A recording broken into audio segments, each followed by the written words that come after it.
उत्तम, अति उत्तम कुमार। जगदाग्नि ऋषि का पुत्र कहलाने की योग्यता केवल तुम्ही में है। तुमने 14 लोकों को अचंभित कर देने वाला महान कार्य किया है। इस कार्य से मेरे मन को बहुत संतोष मिला है। कुमारा, इस आनंद भरे पल में मैं तुम्हें 3 वरदान देना चाहता हूं। तुम जो चाहे मांग सकते हो। तुम्हें जो भी पदवी चाहिए मांगो। पिताजी, मुझे अपने सुख और शांति के लिए किसी भी पदवी की आवश्यकता नहीं है। आपकी इच्छा अनुसार मैं आपसे मात्र 3 साधारण वर मांगूंगा। आप मुझे वही दें। मांगो पुत्र, मुझे बड़ा संतोष होगा। तो सुनिए, पहला वर है अपने क्रोध को त्याग दीजिए।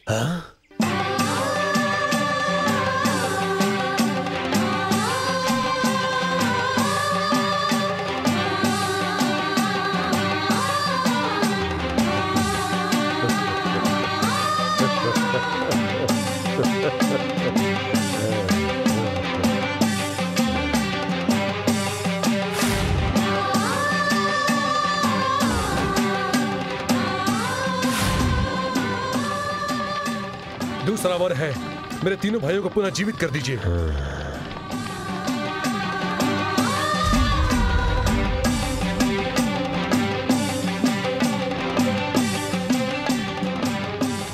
तीसरा वर की मेरी माता के शीश को जीवित कर दीजिए। तथास्तु।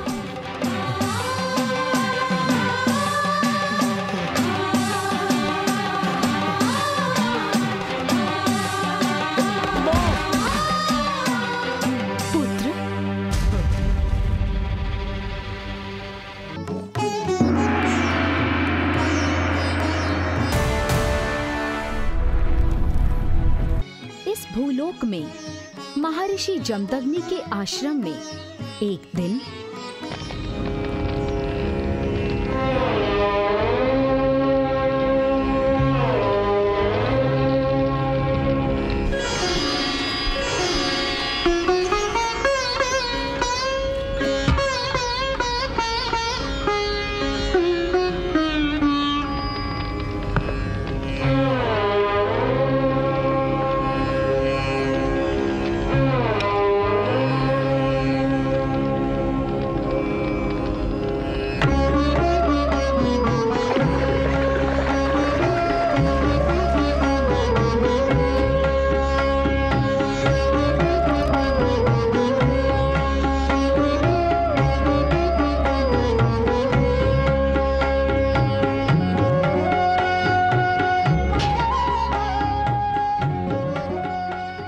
रेणुका,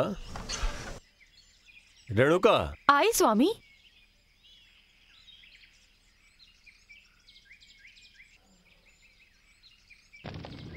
स्वामी।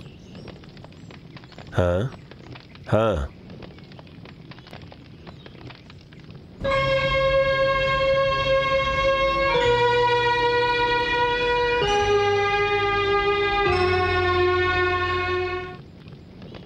अगर मैं ये लकड़ी यहाँ से हटा दूंगी तो मेरे स्वामी का ध्यान भंग हो जाएगा। क्या करूं? हे भगवान, तू ही मेरी मदद कर।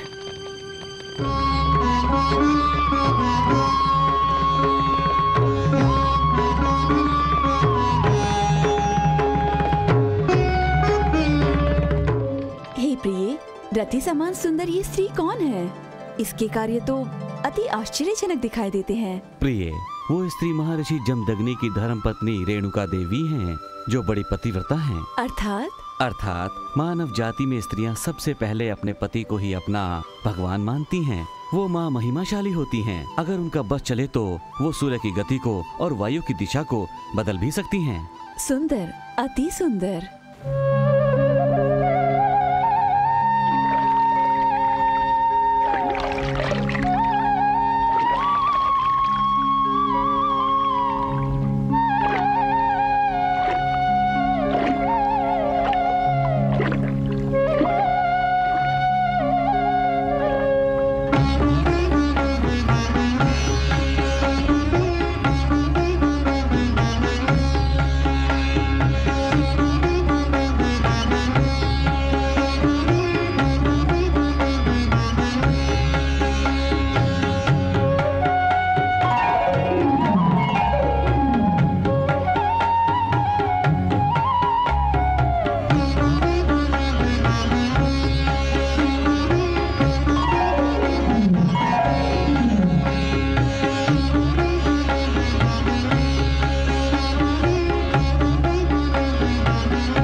नमः शिवाय। ओम नमः शिवाय। ओम नमः शिवाय। ओम नमः शिवाय। ओम नमः शिवाय। ओम नमः शिवाय। ओम नमः शिवाय। ओम नमः शिवाय। ओम नमः शिवाय। ओम नमः शिवाय। ओम नमः शिवाय।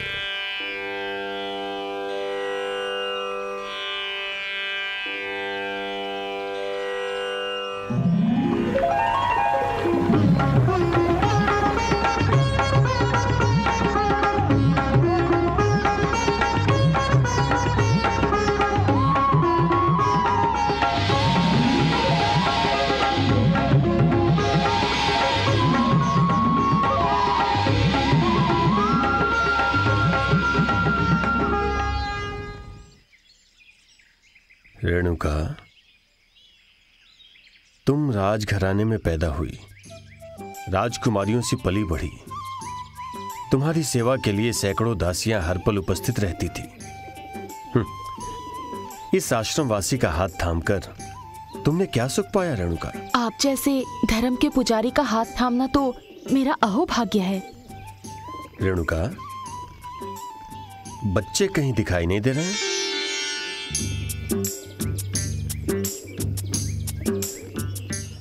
यज्ञ के लिए लकड़ियां लाने गया था पिताश्री। शिवलिंग के अभिषेक के लिए मधु लाने गया था पिताश्री। पूजा के लिए फूल लाने गया था पिताश्री। बहुत संतोष हुआ बच्चों। भक्ति ही हम सबके जीवन का उद्देश्य है। भक्ति से ही उस सदाशिव के साक्षात दर्शन हो सकते हैं। अच्छा बच्चों, परंतु तुम्हारा भाई भार्गव कहाँ है? ओम नमः शिवाय। ओम नमः शिवाय। ओम नमः शिवाय। ओम नमः शिवाय। ओम नमः शिवाय। ओम नमः शिवाय। ओम नमः शिवाय। भार्गव पुत्र, आंखें खोलो।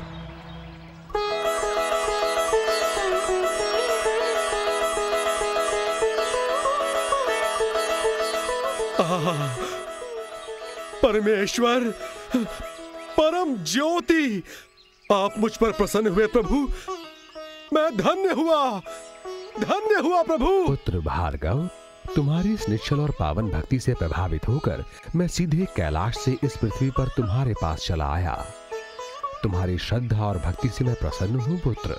तुम जो चाहो मुझसे मांग सकते हो, मुझे देने में प्रसन्नता होगी। देवाधिदेव, आप अनंत कोटि ब्रह्मांड नायक हैं, जगदीश्वर, जगत रक्षक। आपके दिव्य दर्शन से मेरे भाग्य खुल गए। इस परम सौभाग्य से बढ़कर और महत्वपूर्ण क्या हो सकता है प्रभु? मैं धन्य हुआ प्रभु, धन्य हुआ। पुत्र, तुम परम भक्त, परम ज्ञानी हो। तुम्हारी भक्ति को देखकर मैं बहुत प्रसन्न हुआ हूँ। भार्गव, तुम ना कह रहे हो, पर तुम्हें कोई वरदान देने की मेरी बड़ी इच्छा हो रही है पुत्र। और इसीलिए इस परशु को वरदान के रूप में मैं तुम्हें सौंप रहा हूं भार्गव। इस परशु से तुम जगत में धर्म की रक्षा करोगे। चाहे जो भी संकट आए, तुम सदा ही धर्म के पक्ष में रहना। अगर किसी ने धर्म के विरुद्ध कोई कार्य किया तो वह तुम्हारे इसी परशु से मृत्यु को प्राप्त होगा।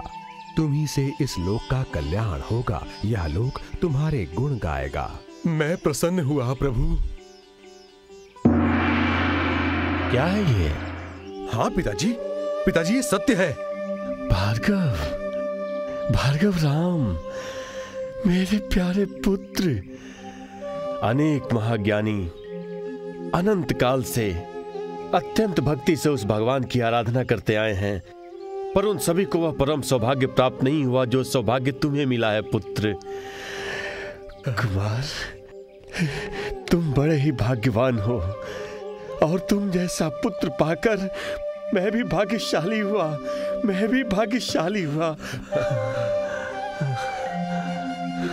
मुझे आशीर्वाद दीजिए पिताजी।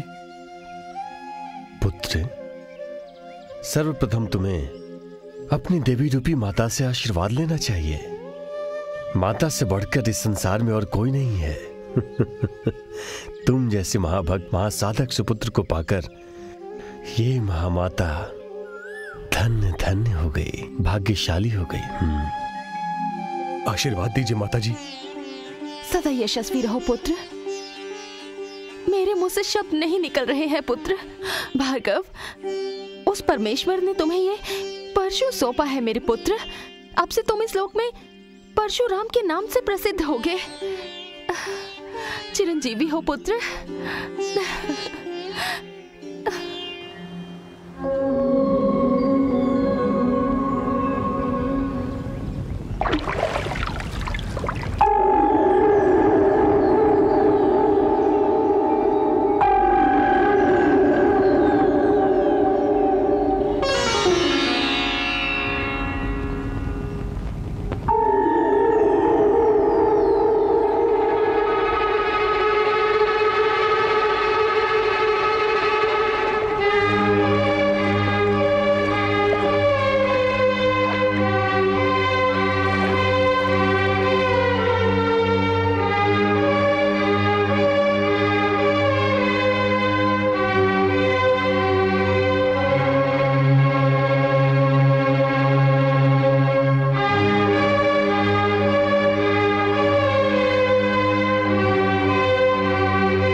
रुको,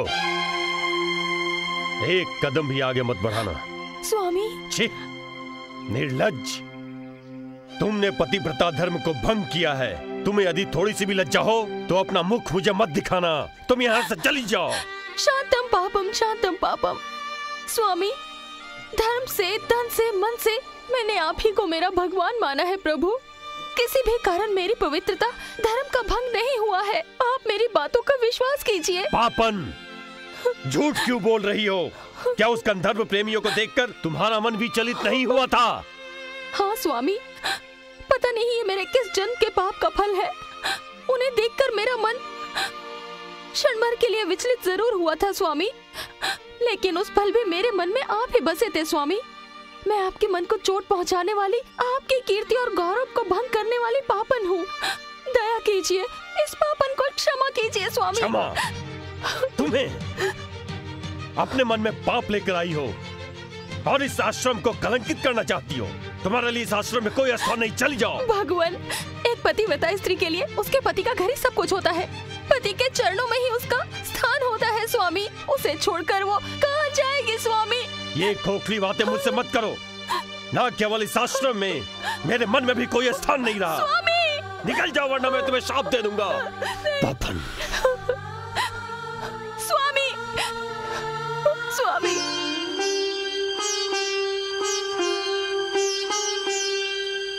प्रिय, महान पतिव्रता रेणुका देवी की ऐसी स्थिति होने का कारण क्या है? वही विधि। पतिव्रता स्त्री सूर्य की गति को और वायु की दिशा को बदल सकती है, ऐसा आप ही ने कहा था ना? क्या वो विधि के विधान को बदल नहीं सकती? नहीं, ये असंभव है। विधि का विधान तो पर ब्रह्मा का संकल्प है, उसे बदल पाना तो देवी देवताओं के लिए भी असंभव है। तो फिर मानव क्या कर सकता है?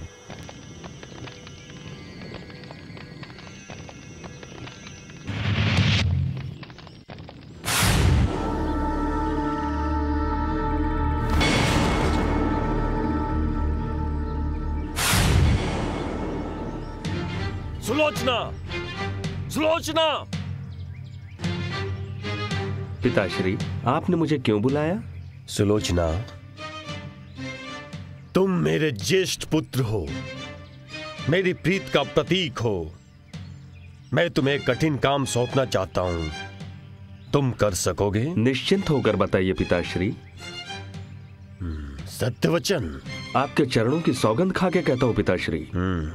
तो जाओ, अपनी माता का शीश काटकर मेरे पास लेकर आओ। पिताश्री, मैं अपनी ही माता के शीश को। जीव लड़खड़ा गई क्या? पिताश्री, जिस माता ने जन्म दिया उस माता का शीश कोई पुत्र कैसे काट सकता है? कैसे उसका मन ये मान सकता है? छी छी, ऐसी भावना को तो मन में लाना भी महापाप है। मुझसे ये कार्य नहीं होगा, मुझे क्षमा कीजिए। छे द्रोही, तुमने सौगंध तोड़ दी है, इसलिए मैं तुम्हें भस्म करता हूं।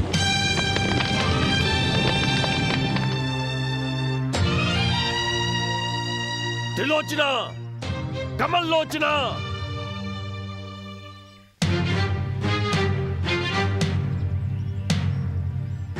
पुत्रों, मैं तुम्हें कार्य सौंपना चाहता हूं। हमें मालूम है पिताश्री, जब आप भ्राता से बात कर रहे थे तो हमने सुन लिया था। अर्थात माता का वध करना हमसे नहीं हो पाएगा पिताश्री। क्या कहा? दया कीजिए, हमें क्षमा कीजिए। शेर के घर में गीदड़ पैदा हुए हैं, तुम्हें अपनी संतान कहते हुए मुझे लज्जा आती है। जाओ, तुम भी भस्म हो जाओ।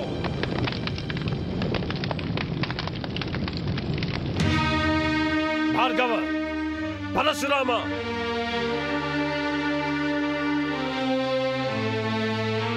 विजयी भव वत्स। मैं आपकी क्या सेवा करूं पिताजी? धर्म ही तुम्हारे जीवन का उद्देश्य है। जब भी धर्म के आड़े कोई आएगा तो तुम उसे कदाचित सहन नहीं करोगे, है ना? कदापि नहीं पिताजी। इस धरती पर तुम्ही से धर्म का प्रारंभ होता है, और जो भी इस धर्म के विरुद्ध जाएगा उस अधर्मी का तुम्हारे परशु से ही अंत हो जाएगा। सत्य कहा पिताजी। तुम्हारी माता ही धर्म के विरुद्ध हुई है, तुम्हें ही उसे दंड देना होगा। ये मेरा आदेश है। जो आज्ञा।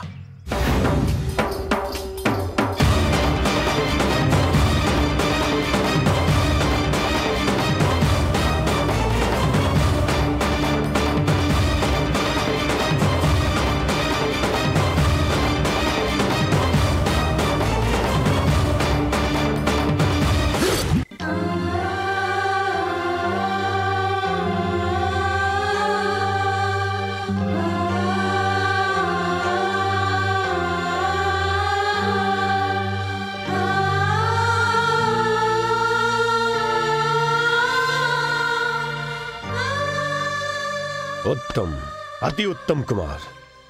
जगदाग्नि ऋषि का पुत्र कहलाने की योग्यता केवल तुम्ही में है।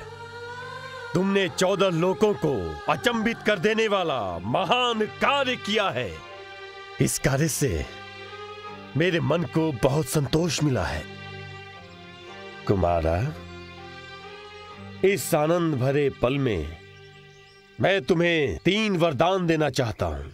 तुम जो चाहे मांग सकते हो। तुम्हें जो भी पदवी चाहिए मांगो। पिताजी, मुझे अपने सुख और शांति के लिए किसी भी पदवी की आवश्यकता नहीं है। आपकी इच्छा अनुसार मैं आपसे मात्र 3 साधारण वर मांगूंगा। आप मुझे वही दें। मांगो पुत्र, मुझे बड़ा संतोष होगा। तो सुनिए, पहला वर है अपने क्रोध को त्याग दीजिए।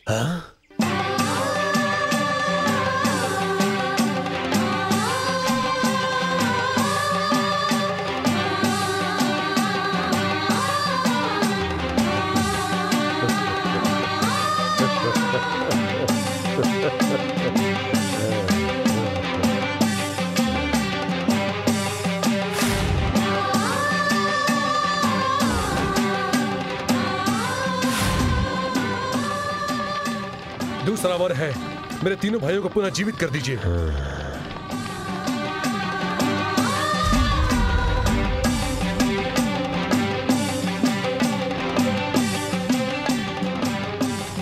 तीसरा वर की मेरी माता के शीश को जीवित कर दीजिए। तथास्तु।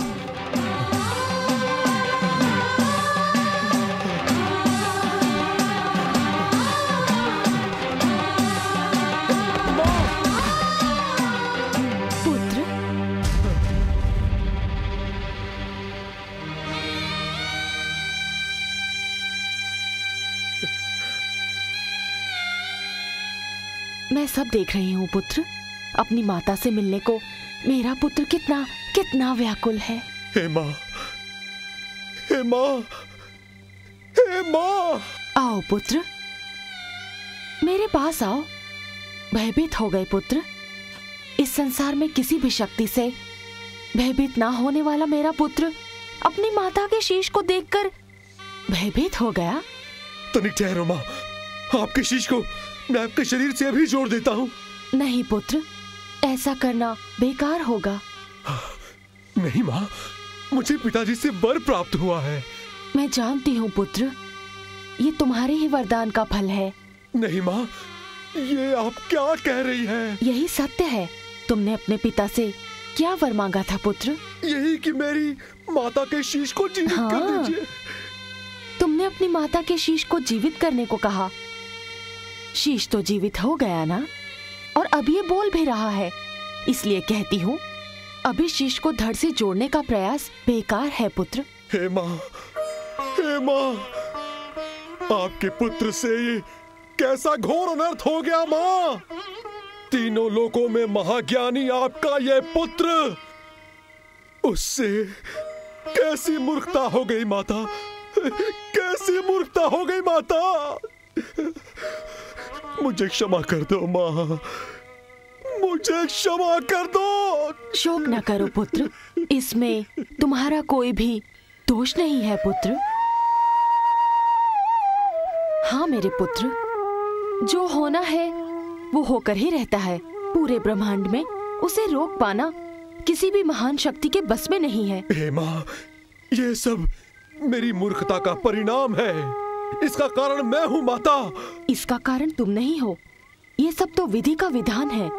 आज के बाद इस जगत के लोग मुझे इसी रूप में स्वीकार करेंगे पुत्र। तुमने मुझे अब तक नहीं जाना।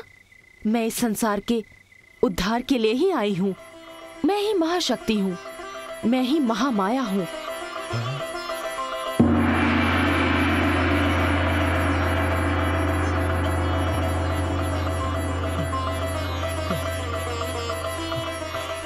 इस जगत में मैंने अनेक रूपों में दर्शन दिए हैं, और इस रूप में भी आना मेरा ही निर्णय था पुत्र। आयुष्मान भव। और इसी तरह ये महाशक्ति माई रेणुका देवी बनकर, संतोषी माता बनकर, शेरावाली बनकर, वैष्णो देवी बनकर, हिमगिरी माता बनकर, चामुंडेश्वरी बनकर, भुवनेश्वरी बनकर अनेक रूपों में आई और अपने भक्तों की हमेशा सहायता की।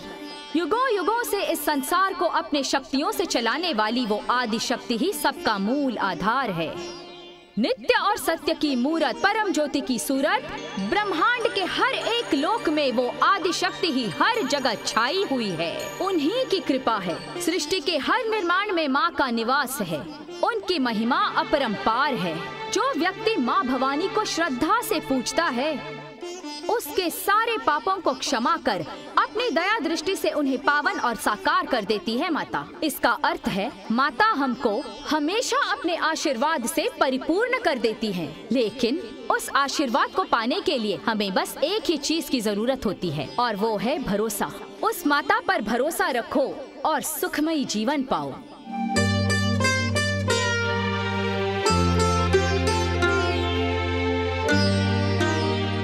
भक्तजनों, जिस शक्ति से इस ब्रह्मांड में हर एक सृष्टि का निर्माण हुआ हो, उस महाशक्ति माँ भवानी की कहानी को हम सबको सुनाकर हमारे भक्ति भाव को जागृत कर दिया।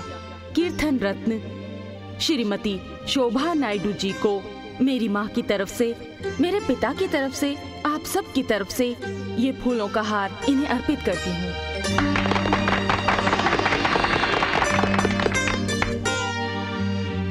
गांव वालों से मेरी एक विनती है।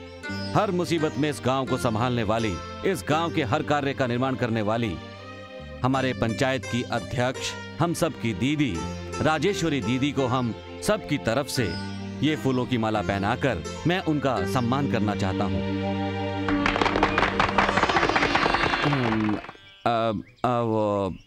दीदी, कर्णिक जी माता के कितने बड़े भक्त हैं, ये बात तो आप जानती ही हैं। पिछले साल जब सरकार ने माता के नाम पर जानवरों की बलि चढ़ाने पर रोक लगाई थी, तब कर्णिक जी ने सबकी भलाई के लिए स्वयं अपने हाथों को काटकर अपना खून माता के चरणों में अर्पित किया था। छी छी छी छी, ये तुमने क्या कर डाला कर्णिक? माँ तुमसे कभी तुम्हारे शरीर का कोई अंग मांगती है? यदि माँ को कुछ चाहिए तो वो है सच्ची भक्ति। भक्ति की आड़ में ये कैसा काम कर डाला तुमने? गलत है, बिल्कुल गलत बात है। तुमने कल की पंचायत की तैयारी की? हाँ, कर दी है दीदी।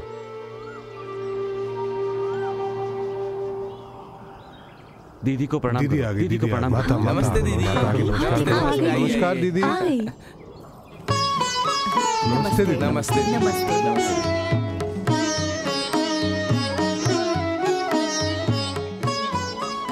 तो शुरू करें? जी हाँ दीदी। दीदी हाँ कहो रंगा। क्या कहूँ दीदी, हम सब इस गांव को बर्बादी की ओर धकेलने पर तुले हुए हैं। ये तुम क्या कह रहे हो? आपकी दया से हमारे लोग नेकी की राह पर चल रहे हैं, लेकिन हमारे बीच जहरीले सांप भी हैं। घुमा फिराकर बात करोगे तो कुछ समझ में नहीं आएगा। दीदी, हमारे संगा की बेटी चिन्नी बिल्कुल लक्ष्मी समान है। पूरे गांव में ढूंढने पर भी चिन्नी जैसी लड़की कहीं नहीं मिलेगी। 3 दिन पहले चिन्नी घर में अकेली सो रही थी। इतने में कोई हैवान चोरी से घर में घुस आया और उसने बत्ती बुझा दी। फिर उसने चिन्नी पर बलात्कार करना चाहा, पर कुछ नहीं हुआ दीदी। लगता है माँ भवानी ने उसकी रक्षा की। चिन्नी भी चुप नहीं रही, उसने उस हैवान को दांतों से दबोच लिया, लेकिन वो पापी वहाँ से भाग निकला। ऐसे लोगों से हमारे गांव की बदनामी होगी ना दीदी। ऐसे जहरीले पौधों को केवल काट कर फेंकने से कुछ नहीं होगा, उन्हें जड़ से उखाड़ कर जला ही देना पड़ेगा। ये बाहर वाले का काम नहीं है, ये हमारे गांव का ही कोई है। मैं जानती हूँ अपराधी कौन है। वो हमारे बीच में है। अरे ये क्या कह रही है? मैं उसे थोड़ी सी मोहलत देती हूँ। अगर वो अपनी गलती मानता है तो उसे माफी मिलेगी, अगर नहीं तो मुझे ही सबको बताना पड़ेगा। फिर उसके बाद जो कुछ भी होगा उसके जिम्मेदार मैं नहीं। कहो करने, मैं बता दूं कि वो कौन है। बिना संकोच कहिए दीदी। वो जहरीला कांटा और कोई नहीं है, वो तुम ही हो करने। चुप रहो, चुप रहो, चुप रहो। उम्र का लिहाज करके तुम्हारी इज्जत की और तुमने ऐसी नीचता दिखाई। क्या गांव के बच्चे तुम्हारे बच्चे नहीं? बच्ची पर बलात्कार करते हुए तुम्हें जरा भी शर्म नहीं आई? तुम्हारे लिए कड़ी से कड़ी सजा भी कम है। तुम्हारी इस नीच हरकत के लिए तुम्हें इस गांव से बाहर निकाला जाता है। आज के बाद से इस गांव के लोग तुमसे किसी भी तरह का संबंध नहीं रखेंगे। तुम्हें काम से भी निकाला जाता है। आइंदा अपना चेहरा मत दिखाना, निकल जाओ यहाँ से।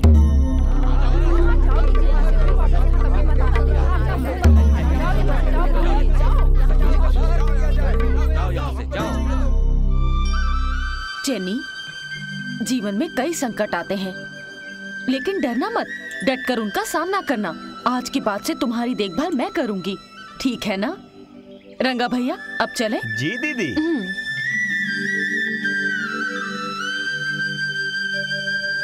दीदी, आपने कारणी को ऐसे पकड़वाया जैसे कि आप सबको जानती थी। सब माँ की महिमा है। कर्णिक को देखकर मुझे शक हुआ। उसे तो मधुमेह की बीमारी है। एक छोटे से घाव से भी वो डर जाता है। ऐसे में उसका अपने हाथों को काटकर माँ को खून चढ़ाना मुझे बहुत अजीब लगा। तुमने कहा था ना कि चेन्नी ने उस पापी को अपने दांतों से दबोच लिया था, तब सारी बात मेरी समझ में आ गई और मैंने सबको बता दिया। और आपने हमारे गांव की इज्जत बचा ली दीदी।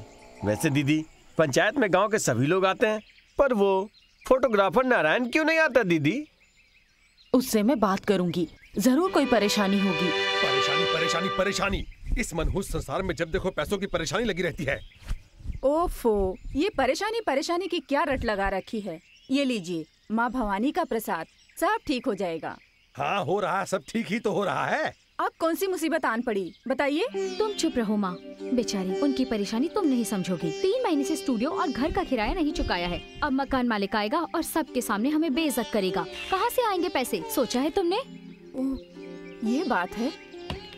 अजी मेरी बात सुनिए, वो राजेश्वरी दीदी है ना, वो पूरे गांव की मदद करती हैं। वो आपकी भी जरूर मदद करेंगी। क्या क्या कहा? मैं उसके आगे जाकर हाथ फैलाऊं? ये कभी नहीं हो सकता। नारायण जी, आ रहा हूँ। ओह, आप सब महानुभाव मेरे घर पधारे हैं। मुझे बुलवाया होता मैं चला आता। काम ही कुछ ऐसा था नारायण जी, इसलिए हम सब यहाँ चले आए। ये देखिए, ये माँ भवानी की तस्वीर की नेगेटिव है। हमें इसकी 50 कॉपी चाहिए। राजेश्वरी दीदी ने इसे सिर्फ आपको ही सौंपने को कहा है। ये तुम्हारा एडवांस है नारायण जी। फोटो बढ़िया होना चाहिए, इस पर माँ भवानी का आशीर्वाद जरूर होगा।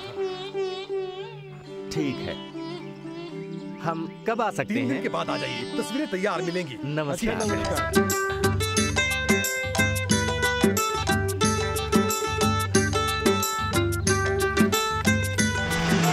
कितने हुए? 10 रुपए। इन्हें 10 रुपए दे दीजिए जी। ये लो।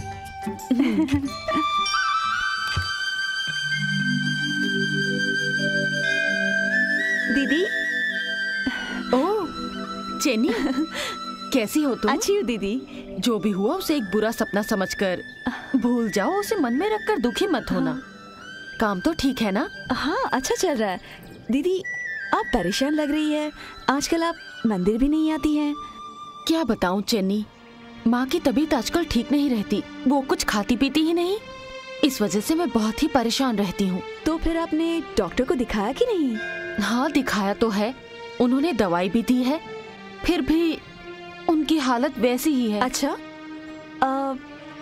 दीदी एक काम कीजिए, एक जोड़ी चूड़ी ले जाइए और माँ के चरणों में रख दीजिए, सब ठीक हो जाएगा। सच कह रही हो? तो फिर एक जोड़ी है क्यों, मुझे 2 जोड़ी दे दो चेन्नी। तो 2 जोड़ी लीजिए। अरे मेरे पास छुट्टी नहीं है दीदी। कोई अगर बात नहीं, बाद में दे देना। हाँ मैं चलूं? हाँ ठीक है।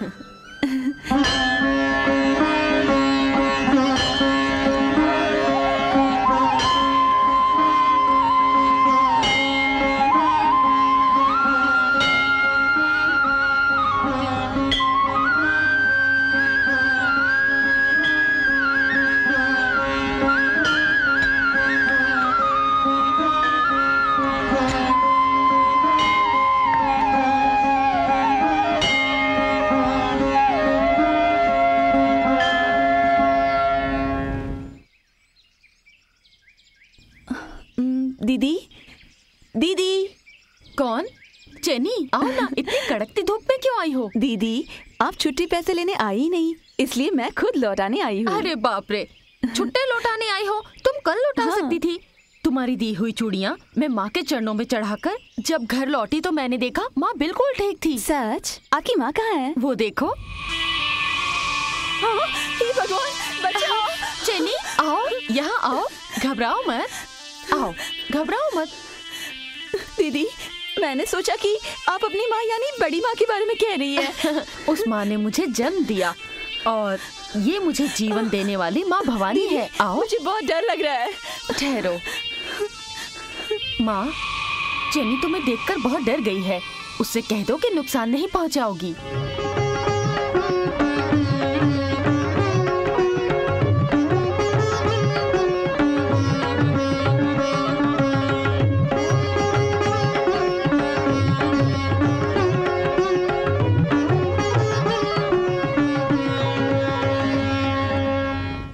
देखा, माँ ने तुम्हें वचन दे दिया। अब आओ चेन्नी। ऐसी अजीब बात तो मैंने कहीं नहीं देखी। बाबा रे बाबा, घर में ही बिल, सांप, बाप रे, मेरे तो रोंगटे खड़े हो गए हैं। दीदी आप यहाँ कैसे रहती हैं? कैसे का क्या मतलब? ऐसे ही। ये भी इस घर की एक सदस्य है, ये भी हमारे सुख दुख की हिस्सेदार है। माँ देखो तो कौन आई है। कौन? ओह चेन्नी, क्यों बेटी, बहुत दिनों के बाद आई हो, कैसी हो तुम? अच्छी हूँ बड़ी माँ, अब मुझे चलना चाहिए। दीदी मैं चल रही हूँ। इतनी क्या जल्दी है, अभी तो आई हो, चाय पी कर जाओ। बैठो, मैं चाय लेकर आती हूँ। चलो अब बैठ जाओ। नहीं बाबा, मैं नीचे ही ठीक हूँ। ओहो, कैसी हो चन्नी, क्या समाचार है? तुम्हारे चूड़ियों का कारोबार कैसा चल रहा है बेटी? आपकी दया से सब कुछ ठीक है। बहुत बढ़िया। ये लो चाय पी लो। क्यों बेटी, तुम्हारे पिता तुम्हारे लिए लड़का वड़का ढूंढ रहे हैं कि नहीं? वैसे वो आजकल कर क्या रहे हैं? पिताजी के बारे में मैं आपको क्या बताऊं? महाराजा, महाराजा, महाराजा, महाराजा। क्या बात है, क्या बात है। 1 2 3 4, ये लो। ओ आप कहाँ जाओगे? महाराजा, महाराजा, महाराजा,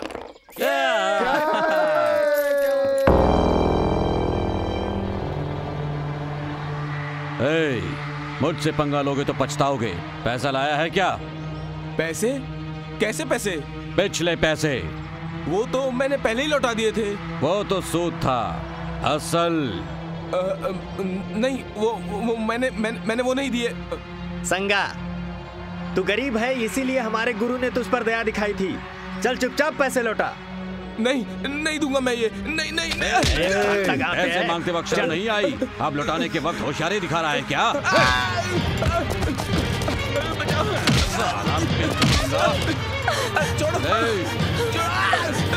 मेरे पिताजी को छोड़ दो। क्यों बे, तुम अपने आप को हीरो समझते हो? मेरे पिता पर हाथ उठाते हुए तुम्हें शर्म नहीं आती? अगर तू पैसे कमाने के काबिल नहीं है तो मुझे बता, मैं तुम्हें दे दूंगी। वाह रे वाह, पंचायत की दीदी की प्राइवेट सेक्रेटरी। हाय हाय मेरी चुलबुली चिड़िया, जरा सुन, तू मुझे चाहे कुछ भी कह ले, अगर मेरी मर्दानगी के बारे में किसी ने कुछ कहा तो मुझसे बर्दाश्त नहीं होता। आहा, बर्दाश्त नहीं होता? हाँ, सांड कहीं का। जाओ। मुझे सांड कहती है? तुझे कहूँगी, तेरे बाप को भी कहूँगी। हाँ, मेरे बाप का नाम लेती है? अबे ओ सांड, चल रास्ता नाप। मूंछों की बात करता है। ऐसी मूंछें तो हमारे खेत के मक्के में भी उगती है। हाँ, क्या हुआ? ये मोटी मोटी आंखें फाड़कर क्या घूर रहा है मुझे? तू भूल गया क्या उस दिन पंचायत में तेरी कैसी आरती उतारी गई थी? थू, अपने आप को मर्द कहता है। छोड़ मुझे, छोड़ मुझे। तू समझती क्या है अपने आप को?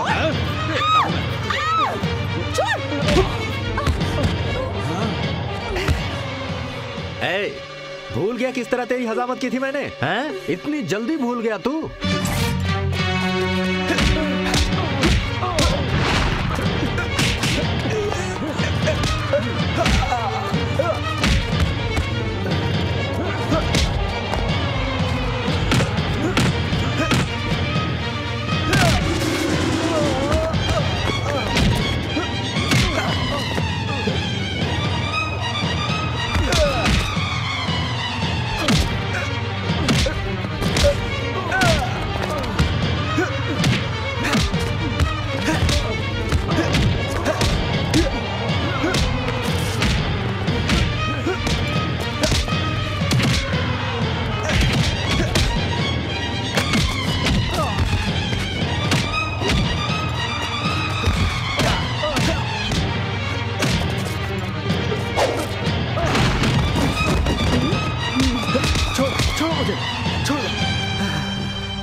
उठाया, मैं तुझे जिंदा नहीं छोड़ूंगा।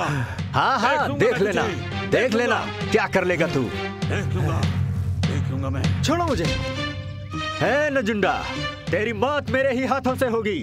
तेरे लिए मैं ही यमराज हूँ, देख लेना। हाँ, न जाने कहाँ से पुरुषोत्तम जी वहाँ आ गए, मेरी इज्जत बच गई। पिताजी, आप मेरे जन्मदाता है। जब से बड़ी हुई हूँ, क्या मैंने आपसे कभी भी कपड़े लत्ते गहने या किसी चीज की मांग की है? या फिर किसी अच्छे लड़के से मैंने शादी की जिद की है? माँ के गुजर जाने के बाद मैंने सोचा कि आप खुश रहे और हमेशा सुख शांति से जिए, इसलिए मैं बाहर जाकर पैसे कमाने लगी ना। हाँ मेरी बच्ची, तू ठीक कह रही है। मैं जानता हूँ कि तू बाहर जाकर काम कर रही है मेरे लिए, लेकिन और आप गांव के आवारा मवाली गुंडों के साथ मिलकर जुआ खेलते हैं, उनसे उधार लेते हैं, उन्हीं के साथ पड़े रहते हैं। क्यों पिताजी? ये आखिरी बार था पिताजी। आज के बाद अगर आप जुआ खेलने गए या किसी से उधारी ली तो फिर आप समझ लीजिए मैं किसी नदी नाली में कूदकर अपनी जान दे दूंगी। हाँ। नहीं बेटी। माँ, मैं क्या करूँ? मैं दिन रात तुम्हारी सेवा में लगी रहती हूँ, तो भी तुमने मुझे इतना कष्ट क्यों दिया? सभी कहते हैं कि जीवन में माँ का होना बहुत जरूरी है, पर तुमने तो मेरी माँ को पहले ही अपने पास बुला लिया। मुझे भी बुला लिया होता तो आज इतनी मुसीबत ना होती। देखा मेरी हालत क्या है, देखा ना माँ? हाँ? पिताजी, अरे बाप रे, ये आपने क्या कर डाला पिताजी? हे भगवान।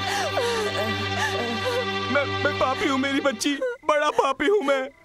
अपने ही खून के साथ अन्याय करने वाला बदकिस्मत पाप हूँ मैं। नहीं। बेटी, इन्हीं हाथों से मैंने जुआ खेला था ना, इन्हीं हाथों से मैंने लोगों से उधार ली थी ना, इसलिए इन पापी हाथों को मैं खुद सजा दूंगा। मैंने इनको सजा दी है। देखो, आज के बाद ऐसे गंदे काम मैं कभी नहीं करूंगा, कभी नहीं करूंगा। मैं सच कह रहा हूँ बेटी। मुसीबत, इस घर में एक भी चीज जगह पर नहीं मिलती, सब कुछ गायब हो जाता है। मेरी तो जान पर बनाई है।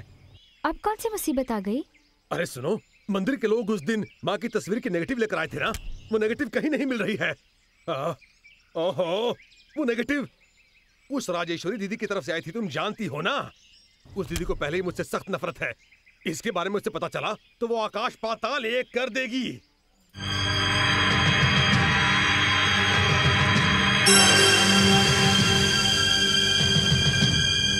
आइडिया। कौन सा आइडिया? बेटी, तुम्हें मेरी मदद करनी होगी, ना मत कहना। ये भी कोई पूछने की बात है पिताजी? हाँ बोलिए। तो ठीक है, चलो। हाँ, आखिर ये बाप बेटी दोनों लोग कहाँ चले गए? पता नहीं चाय लेंगे भी या नहीं। सुनिए,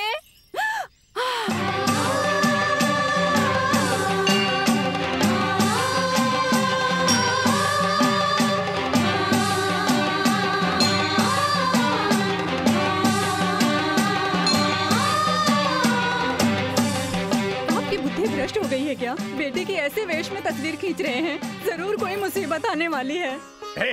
क्या हुआ जो इतना चिल्ला रही हो? तुम्हारे सिर पर कोई पहाड़ टूट पड़ा है क्या? अरे पहाड़ टूट पड़ता तो भी सहन कर लेती, लेकिन ऐसा गलत बर्ताव नहीं सह सकती। ओहो, देखो हुआ ये, उस दिन मंदिर के लोग माँ की तस्वीर की नेगेटिव लेकर आए थे ना, वो मुझसे कहीं खो गई है, इसलिए मैं इसे माँ की वेशभूषा पहनाकर इसकी फोटो खींच रहा हूँ। अरे ऐसा गाँव की नौटंकी में लोग पहनते हैं ना। हाँ पहनते हैं, लेकिन सिर्फ अपना किरदार निभाने के लिए। अरे मेरी बात सुनो, मैंने अपने काम के लिए इसे माँ की वेशभूषा पहनाई है, लेकिन देखो इस वेश में मेरी बेटी साक्षात माँ भवानी लग। आखिर मेरी बात आप क्यों?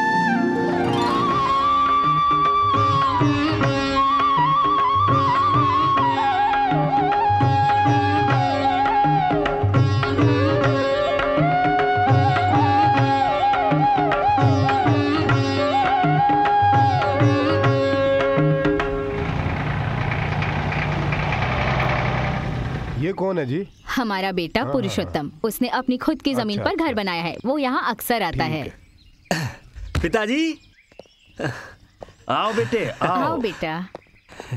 देखा पिताजी, ये देखा आपने, सोना है सोना। मैंने खुद बहुत मेहनत करके हल चलाया, बीज बोए और फसल भी काट ली। अरे बेटा, हमें क्या कमी थी जो तू उसे यहाँ भी ले आया? खेतों में अनाज का ढेर पड़ा है। हाँ वो तो है, पर वो आपका है, पर इस अनाज का स्वाद आपको, माँ को और भी अच्छा लगेगा। अच्छा, ये हरिया कहाँ गया? उसे कहकर ये सब जल्दी अंदर रखवा लें। दीदी, दीदी। राम जी, ये पुरुषोत्तम आपका बेटा नहीं है? हमारा बेटा सुदर्शन मुंबई में रहता है, पुरुषोत्तम को हमने गोद लिया है। अरे रामकृष्ण, किसी समय मैं भी अनाथ था, मुझे इनके पिताजी ने पाल पोस कर बड़ा किया, लेकिन बेचारे वो जल्द ही चल बसे। ये 2 साल का था तब पुरुषोत्तम के पिताजी गुजर गए। तब से वो हमारे पास हमारे बच्चों के साथ ही पला है। दीदी, दीदी, दीदी, दीदी, दीदी मुझे बचा लो दीदी। क्यों भैया, क्या हुआ? क्यों चिल्ला रहे हो? कोई भूत पीछे पड़ा है क्या? क्यों चिल्ला रहा हूँ? अरे उधर देखो। भैया वो कुछ नहीं करेगा, जानते हो ना कि वो हमारे घर का रक्षक है। नीचे उतरो। नहीं नहीं, मुझे मेरी जान प्यारी है दीदी, मुझे बहुत डर लग रहा है। ठीक है भाई। माँ, भैया बहुत दिनों बाद हमारे घर आया है, उसे बहुत बातें करनी है। तुम थोड़ी देर बाहर जाओ और किसी को भी अंदर मत आने देना।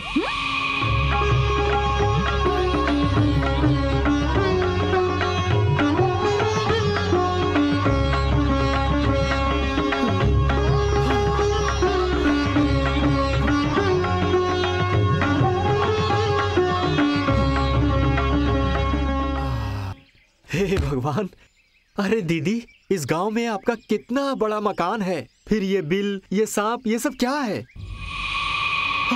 दीदी वहाँ देखो, वो सांप मुझी को घूर के देख रहा है। माँ को सब कुछ समझ आता है भैया। सचमुच? हाँ। तो 1 मिनट रुको।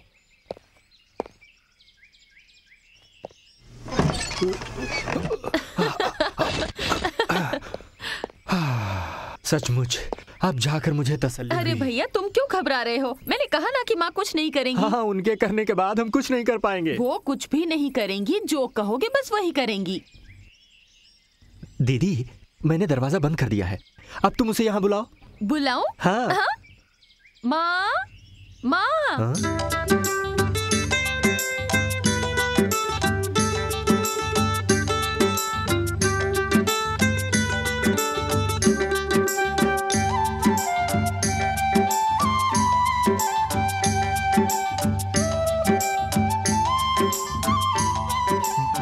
दीदी, घंटी कौन बजा रहा है? तुम जाकर देखाओ।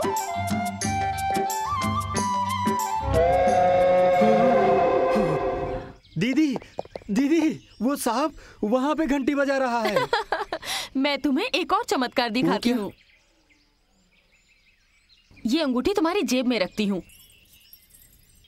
तुम जाकर उस सोफा पर बैठो। वहाँ? जाओ भी। अच्छा।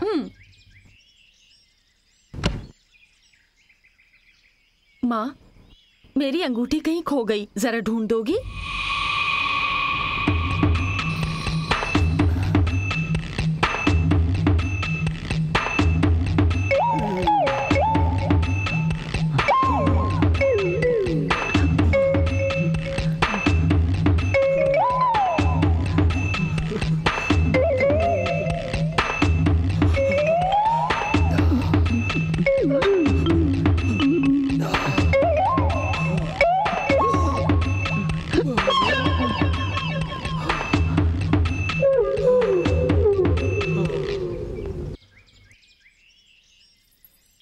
देख लिया भैया माँ का चमत्कार। माँ, तुम साधारण नहीं हो, तुम साक्षात देवी के अवतार हो। धन्य हो माँ।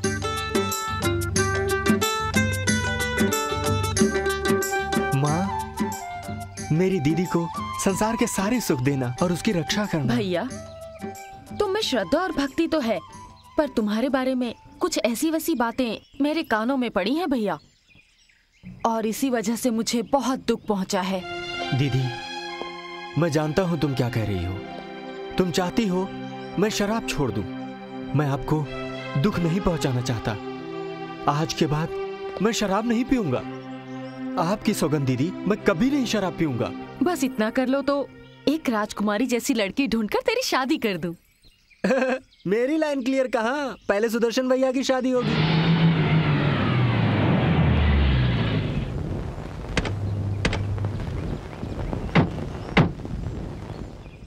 चंद्रा, चंद्रा, क्या है?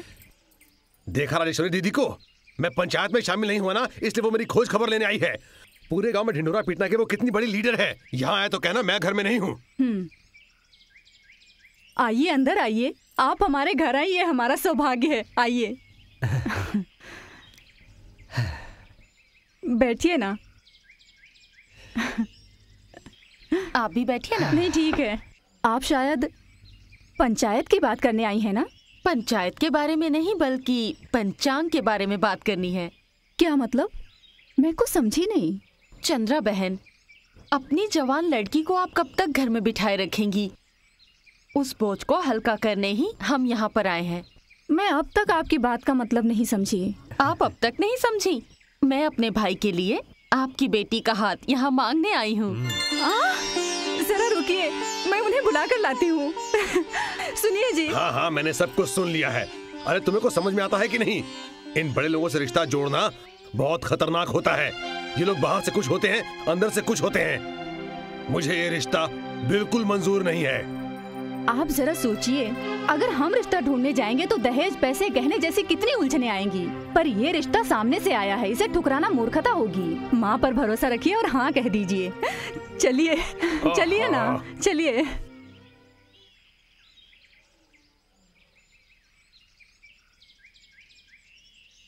नमस्कार नारायण जी, सब ठीक तो है ना? मेरे भाई के लिए आपकी बेटी बिल्कुल सही रहेगी। आपकी क्या राय है? आप इस रिश्ते को अपनी मंजूरी देंगे? एक गरीब के घर में लड़की पैदा होना ही अभिशाप है। अपनी बेटी के लिए एक अच्छा रिश्ता ढूंढकर उसे विदा करने की हैसियत कहाँ होती है उसकी? बिल्कुल गलत। ऐसे कितने खुश नसीब हैं जिन्हें कन्यादान करने का सौभाग्य मिलता है। बहती नदी अपने दोनों किनारों को उपजाऊ बनाकर हजारों लोगों के जीवन का सहारा बनती हुई सागर में मिल जाती है, वैसे ही लड़की अपनी माँ का घर और ससुराल दोनों को अपने प्यार से, अपने बलिदान से उजागर कर उनका कल्याण कर अन्नपूर्णा बनकर संसार रूपी भवसागर में एक रूप हो जाती है। इसी को कहते हैं लड़की पैदा होने का सौभाग्य। और आपकी लड़की सौभाग्य हम सबको भा गई। वैसे तो आपका लड़का भी हमें बहुत पसंद है, लेकिन आपकी बराबरी हम कैसे कर सकते हैं? बराबरी करने का सवाल ही कहाँ उठता है नारायण जी। जब आपकी बेटी हमारे घर आएगी तब आप और हम एक बराबर होंगे। महावत अगर हाथी पर बैठ जाए तो वो महाराजा नहीं बन जाता। हम आपसे संबंध कैसे जोड़ लें? हम आपकी तरह लखपति हैं क्या? पैसे से बढ़कर गुण होते हैं। अगर मैं 500 की चप्पलें खरीदूं तो भी उसे घर से बाहर ही रखूंगी। अगर 5 रुपए का सिंदूर रखूंगी तो उसे मांग में ही लगाऊंगी। सबसे पहले आप अपनी बेटी के भविष्य की सोचिए।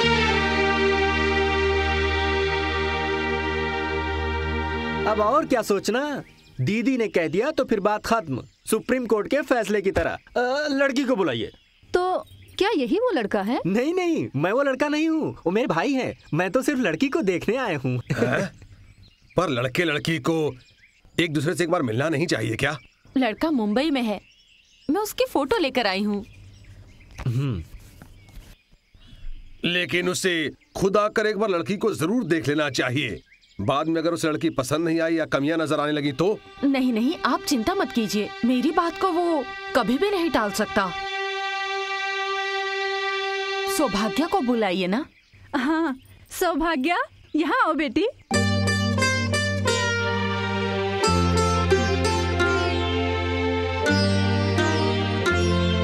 आओ सौभाग्य।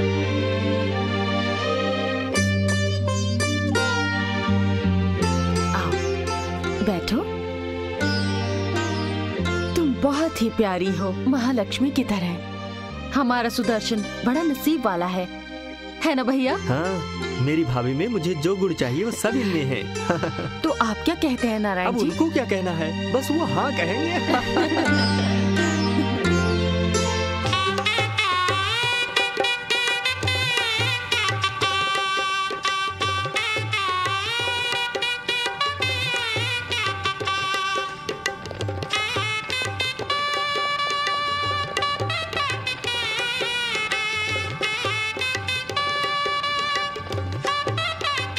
कन्या को बुलाइए।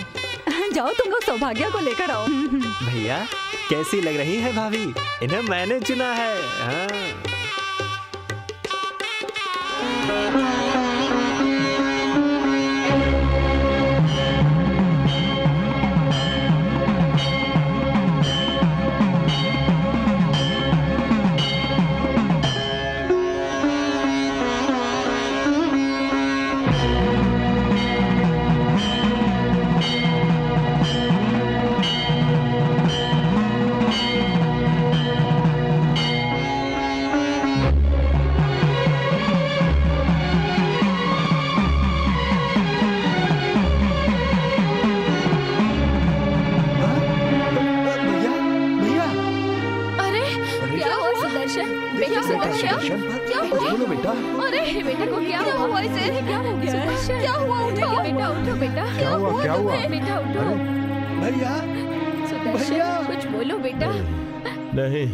नहीं, मुझसे पाप मत करवाइए। सुदर्शन, जिस देवी माता की मैं आराधना करता हूँ, पूछता हूँ, उन्हीं से मेरा विवाह मत कराइए।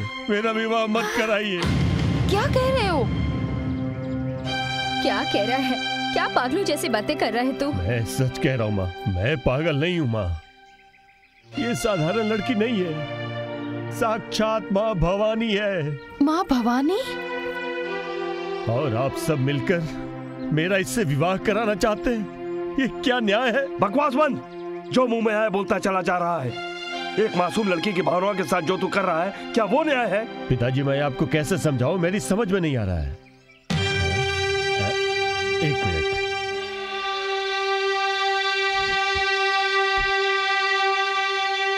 देखिए, अब आपको मेरी बात पर विश्वास जरूर होगा।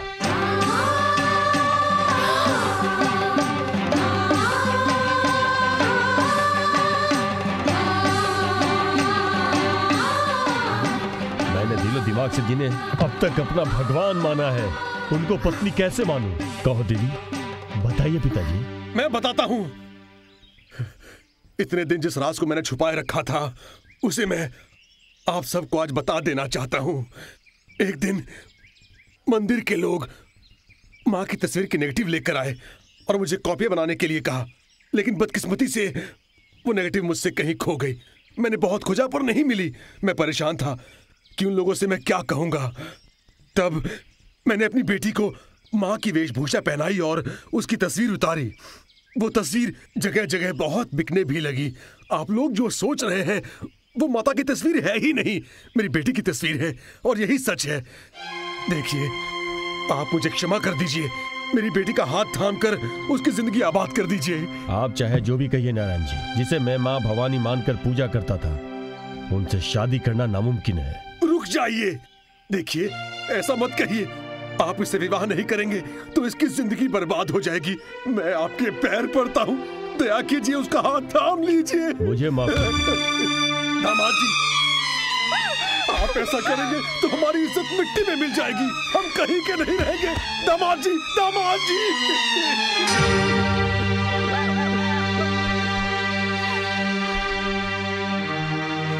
ये अमीरों की जात, खुद को न्याय की देवी मानने वाली राजेश्वरी देवी, अब तसल्ली हो गई ना? उस दिन जब मैंने कहा था कि लड़का और लड़की एक दूसरे को देख लें, तब आपने बड़े विश्वास के साथ कहा कि आपका भाई आपकी कोई बात कभी नहीं टालता। आज आपकी बात को क्या हुआ? गरीबों को आप कीड़े मकोड़े की तरह समझती है क्या? थूकता मैं आपकी इस 2 टके की शान पर। इस न्याय की देवी ने आज क्या किया मेरे साथ? मेरे घर में आज के बाद कौन आएगा? आप बोलती क्यों नहीं? देखिए, मेरे पास ये सब तुम्हारी वजह से हुआ है। तुम्हारी बात मानकर मैंने अपनी बेटी की जिंदगी बर्बाद कर दी।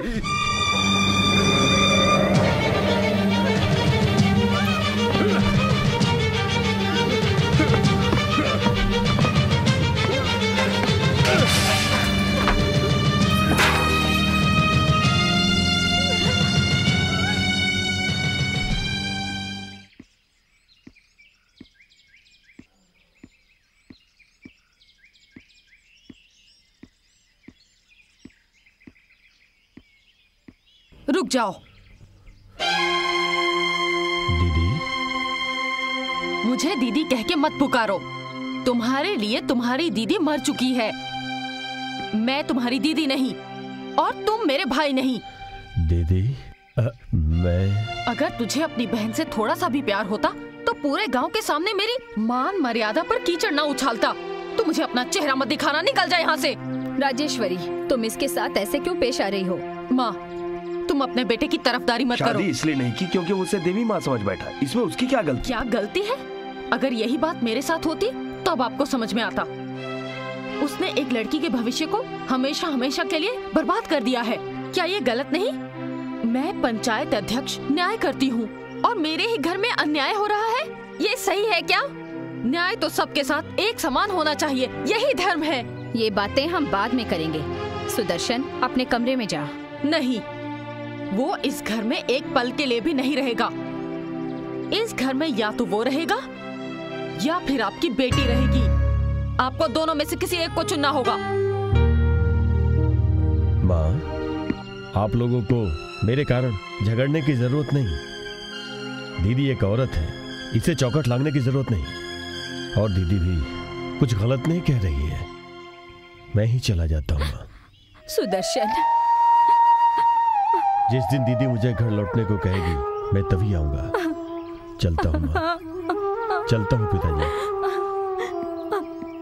अच्छा, चलता हूँ दीदी। अब तुम्हें संतोष हो गया?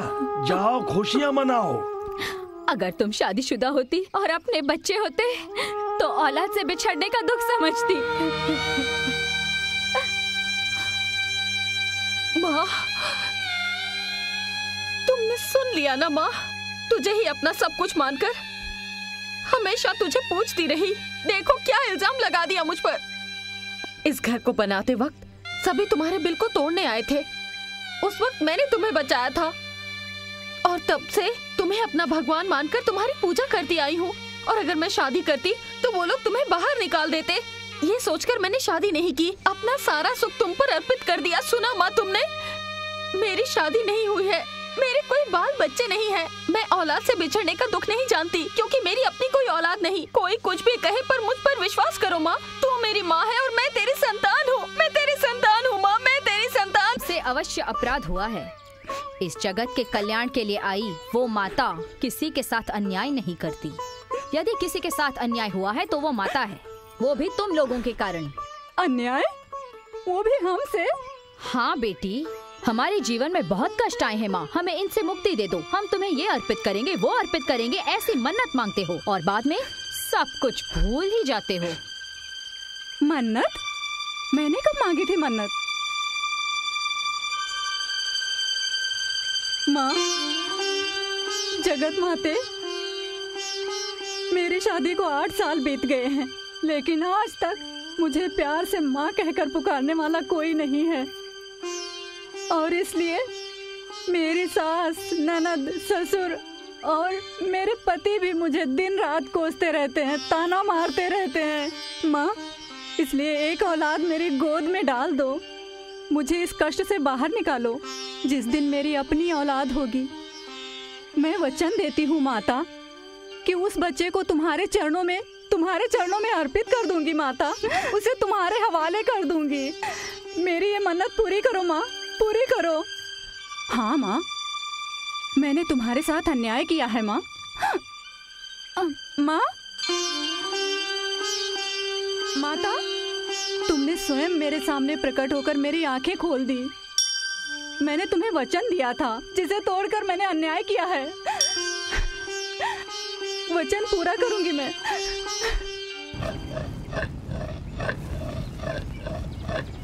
फल हाथ लग गया था, मैं उसे खाने ही जा रहा था कि उसके पहले वो कौवा ना जाने कहां से आकर मेरे फल को छीन कर ले गया।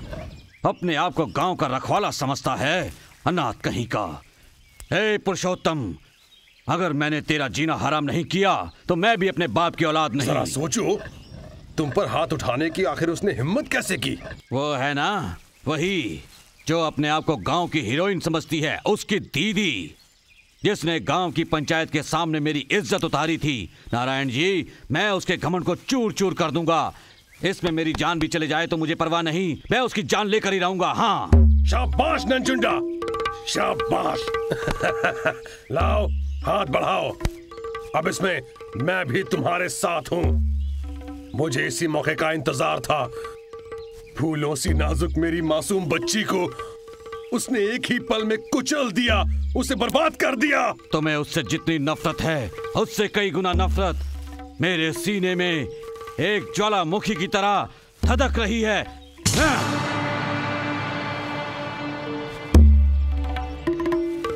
नंजुंडा, देखते जाओ, 2 दिनों के भीतर उसका किस्सा खत्म करके उसके खून से तुम्हारे घर की दीवार रंगूंगा।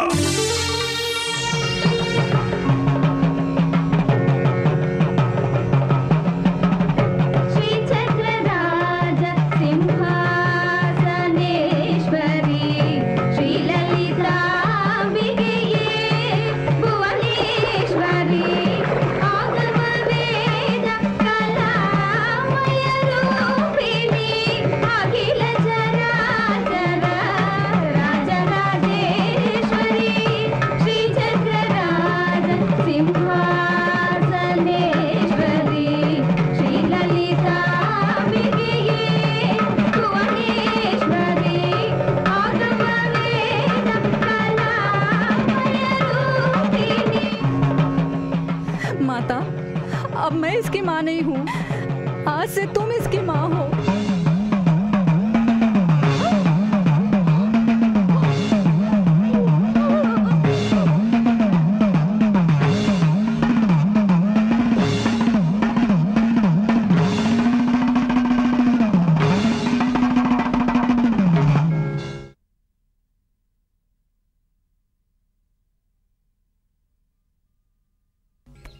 जोगी माँ।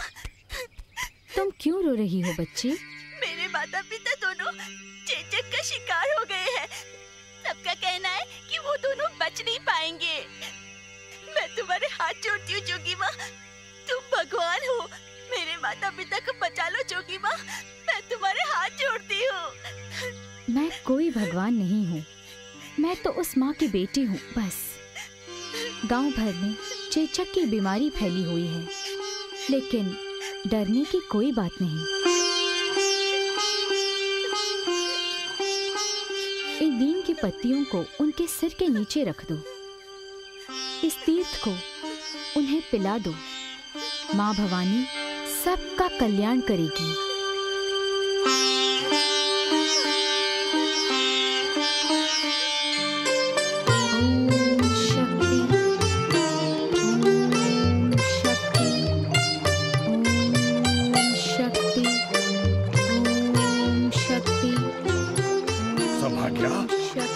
सौभाग्या, ओम शक्ति। सौभाग्या बेटी, मैं इस माता की बेटी हूँ, जोगी माँ। ये तू कैसी बातें कर रही है बेटी? मैं तेरा पिता हूँ बेटी। मैंने तुझे बड़े लाड़ प्यार से पाला है। तेरे लिए मैंने न जाने कैसे कैसे सुनहरे सपने देखे थे, और अब तुझे इस अवस्था में देखना मुझसे सहन नहीं होता। अपने भविष्य के बारे में कुछ तो सोच। सौभाग्या, चल बेटी, चल हम घर चलते हैं। मोती सागर में ही पैदा होता है, पर बाद में सागर का आश्रय नहीं लेता है। इस पूरे संसार का उद्धार करने वाली ये माता अपनी बेटी के भविष्य का नाश कैसे कर सकती है भला? मेरी बात मानिए, इस कष्टदायक समय में मेरे काम में बाधा मत डालिए। अरे बेटी, मैं तुझे घर चलने के लिए कह रहा हूँ, और तू है कि बस इस पत्थर पर पानी डालती जा रही है। गर्मी बहुत बढ़ गई है ना, इसलिए माँ के शरीर को ठंडक पहुँचा रही हूँ। अगर मैं ऐसा नहीं करूँगी तो फिर पूरे गांव में चेचक फैल जाएगा। पागलों जैसी बातें मत कर, पत्थर को ठंडक नहीं पहुँचती। ये क्या भगवान है? ये सब अंधविश्वास है। ये अंधविश्वास नहीं है, जो ऐसा कहते हैं वो मूर्ख होते हैं। ऐसा नहीं कहना चाहिए। गुरुजनों को केवल मनुष्य कहने वाले, मंत्रों को केवल अक्षर कहने वाले, देवता की मूर्ति को केवल पत्थर कहने वाले सीधे नर्क जाते हैं। चुप रह, मैं तेरी ये बकवास नहीं मानता। पत्थर पत्थर होता है। नहीं नहीं, ये माता की मूर्ति है। माता की मूर्ति? तेरे पागलपन की तो कोई सीमा ही नहीं रही। इस पत्थर पर पानी डालोगी तो गांव में चेचक नहीं फैलेगा। ये अंधविश्वास है। रुक जाइए, मैं कहती हूँ रुक जाइए। माँ के शरीर को ठंडक पहुँचाने के लिए मैं वो पानी लाई थी, उसे आपने फेंक दिया। देखो, वो देखो, गर्मी के कारण माँ के मुख पर पसीना आ गया। क्या कहा? पत्थर पर पसीना आ गया?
मैंने ऐसा भयानक रोग कभी नहीं देखा।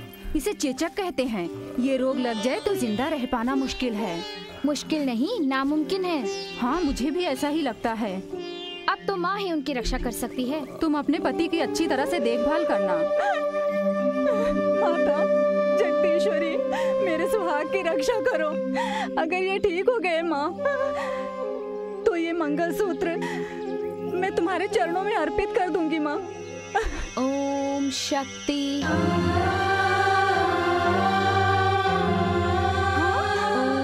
शक्ति। सौभाग्य, बेटी तू आ गई? मैं माँ भवानी की बेटी हूँ, जोगी माँ। हाँ बेटी, हाँ, तू उस माता की ही बेटी है। मैं खुद को बहुत समझाने की कोशिश करती हूँ, लेकिन मेरी ममता बेबस हो जाती है।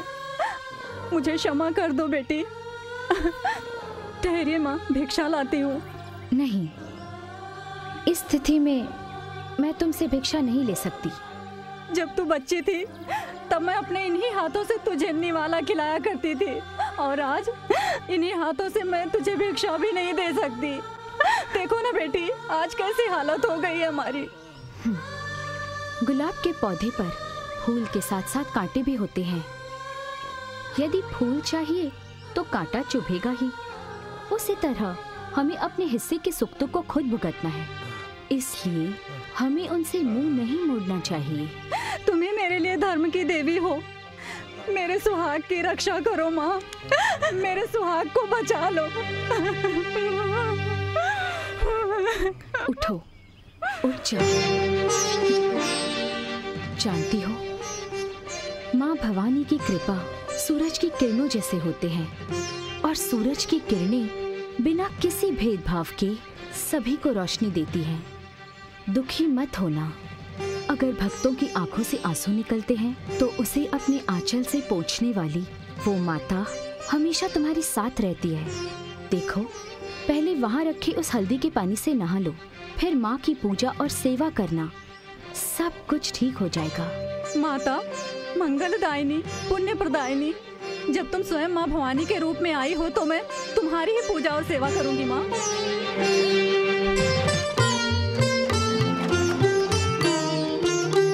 ओम शक्ति, ओम शक्ति माँ, ओम शक्ति माँ, ओम शक्ति माँ, ओम शक्ति माँ, ओम शक्ति माँ, ओम शक्ति माँ, ओम शक्ति माँ, ओम शक्ति माँ, ओम शक्ति माँ, ओम शक्ति माँ। माता,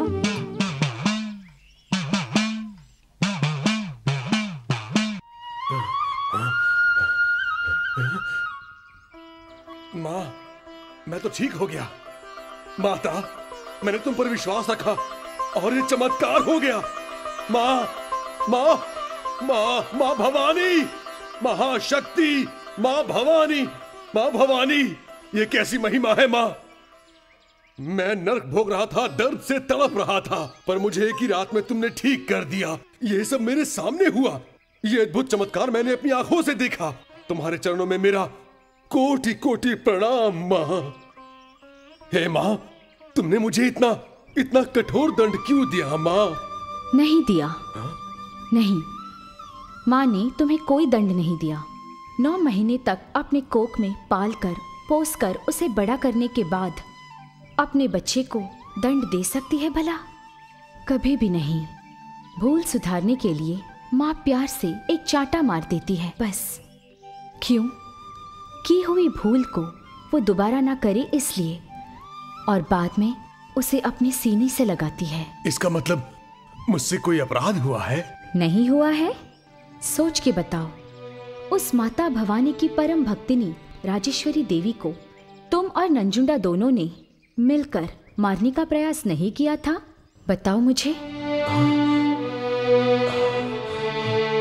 जीवन में चाहे कितने भी कष्ट आए, मनुष्य को कभी भी मनुष्यत्व को नहीं भूलना चाहिए।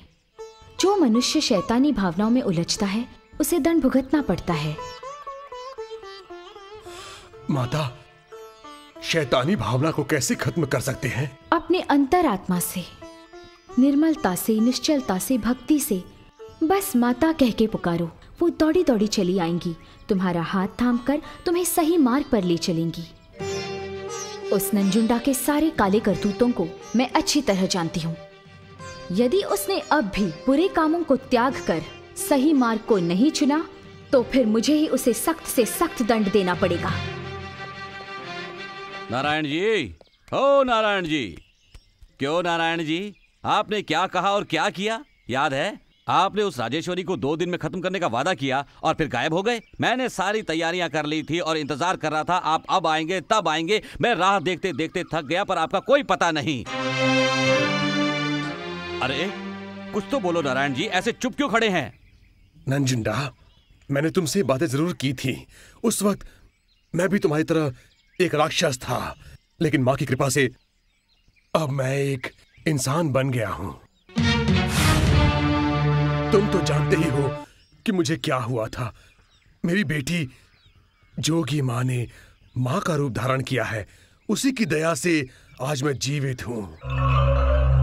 नंजुंडा, आज मैं तुमसे भी कह रहा हूं, ये सारी बुरी हरकतें छोड़कर अच्छे इंसान बनो। जोगी माँ को तुम्हारे मन में आने वाले बुरे विचारों का, तुम्हारे दिमाग में पनप रही बुरी सोच का पता लग जाता है। वो ऐसे बताती है मानो आंखों से देख रही हो। अपने बुरे कर्मों को त्याग दो, नहीं तो परिणाम अच्छा नहीं होगा। नंजुंडा, ये देखो, मैंने तुम्हें सब कुछ समझा दिया। आगे तुम्हारी मर्जी, माँ ही तुम्हारी रक्षा करेगी। खामोश! मर्दानगी के नाम पर तुम जैसे लोग धरती पर कलंक हो। ओ, मैं क्या क्या करता हूं उन सारी बातों का जोगी माँ को पता चल जाता है। लेकिन अगर जोगी माँ ही ना रहे तो फिर किसे पता चलेगा? जोगी माँ, मैं ही तुम्हारा जोगी बन जाता हूं।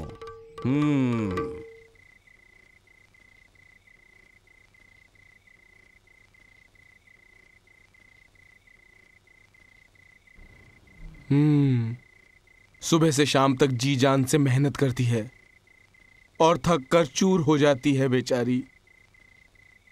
आखिर किसके लिए इतनी मेहनत करती है ये? मेरे लिए और किसके लिए? सिर्फ मेरे लिए। हाँ, तुम एक गैर जिम्मेदार पिता हो, तुम्हें शर्म नहीं आती? एक बिन माँ की बच्ची को तुमने कितना प्यार दिया है, कितनी ममता दिखाई है। चैन्नी अब छोटी बच्ची नहीं रही, वो बड़ी हो चुकी है। एक पिता होने के नाते बेटी के प्रति अपने कर्तव्य को भूल गए हो? हाँ, मैं एक पिता हूँ। अपनी जवान बेटी के लिए एक अच्छा वर ढूंढकर उसकी शादी कर देना मेरा फर्ज है, ये मेरा धर्म है। लेकिन उसकी शादी के लिए मैं इतने पैसे कहां से लेकर आऊं? कौन देगा मुझे?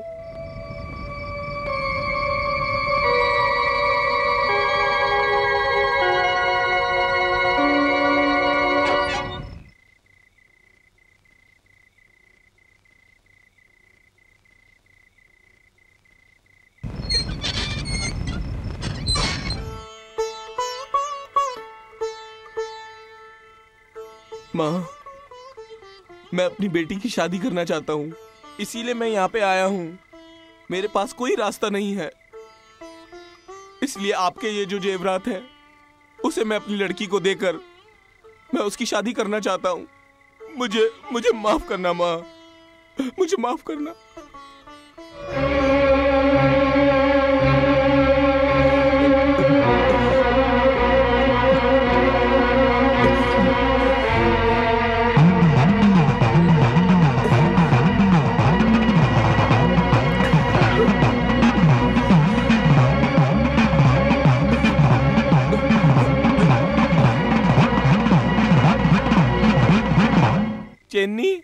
चेन्नी बेटी, चेन्नी बेटी।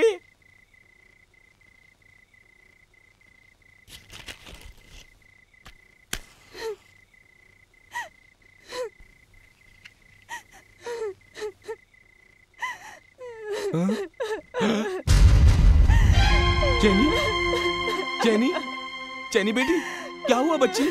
तुम रो क्यों रही हो बेटी? बताओ, बताओ बेटी। ऐसे रोती रहोगी तो मेरी कुछ समझ नहीं आएगा। बोलो ना बेटी। पिताजी, पिताजी, मैं किस मुंह से कहूँ? मैं बर्बाद हो गई।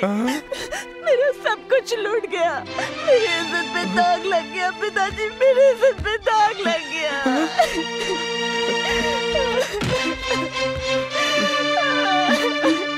ये तू क्या कह रही है बेटी? ये तू क्या कह रही है? हे भगवान, तूने मेरी बच्ची के साथ ऐसा हालत कैसे होने दिया?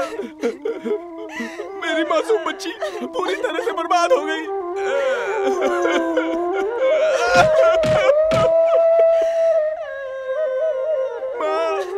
माँ भवानी, मेरी मदद करो माँ।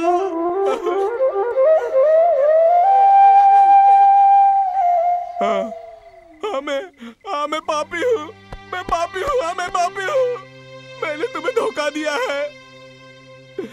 मैंने अपनी बेटी की शादी के स्वार्थ में घोर अपराध किया है। तू तो सब जानती है ना माँ, इसीलिए तूने मुझे ऐसी सजा दी है ना माँ। अब मैं अपनी बेटी की शादी कभी नहीं करवा सकता। माँ, माँ, मुझे क्षमा कर दो माँ, मुझे क्षमा कर दो। मैं तुम्हारे जेवरात वापस कर दूंगा।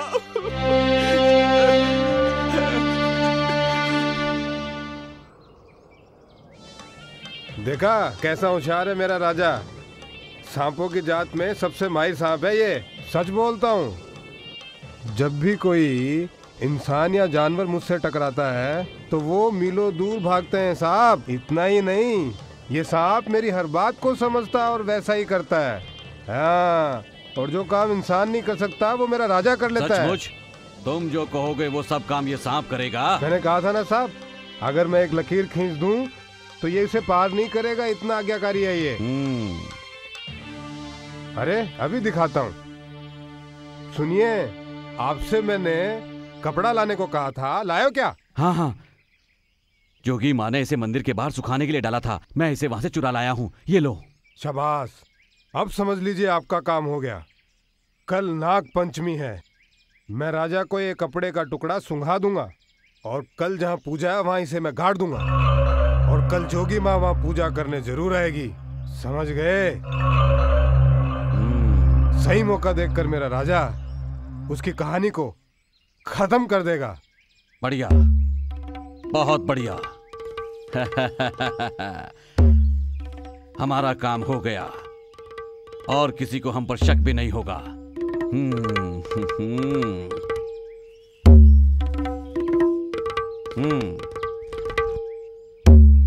ये लो एडवांस, मगर ये बात किसी के कान में नहीं पड़नी चाहिए। अगर किसी को पता चला तो तेरी खैर नहीं। चलता हूं।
हमारे गांव की मल्लिका आई है।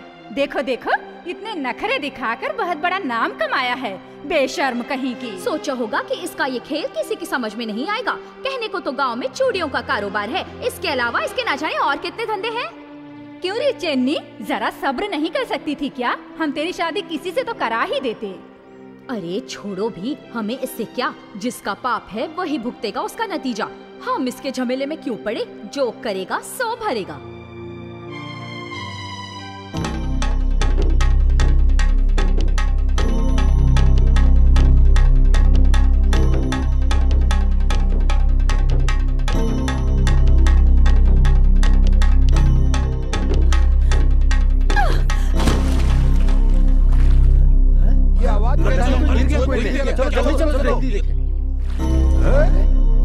चेनी को क्या हुआ?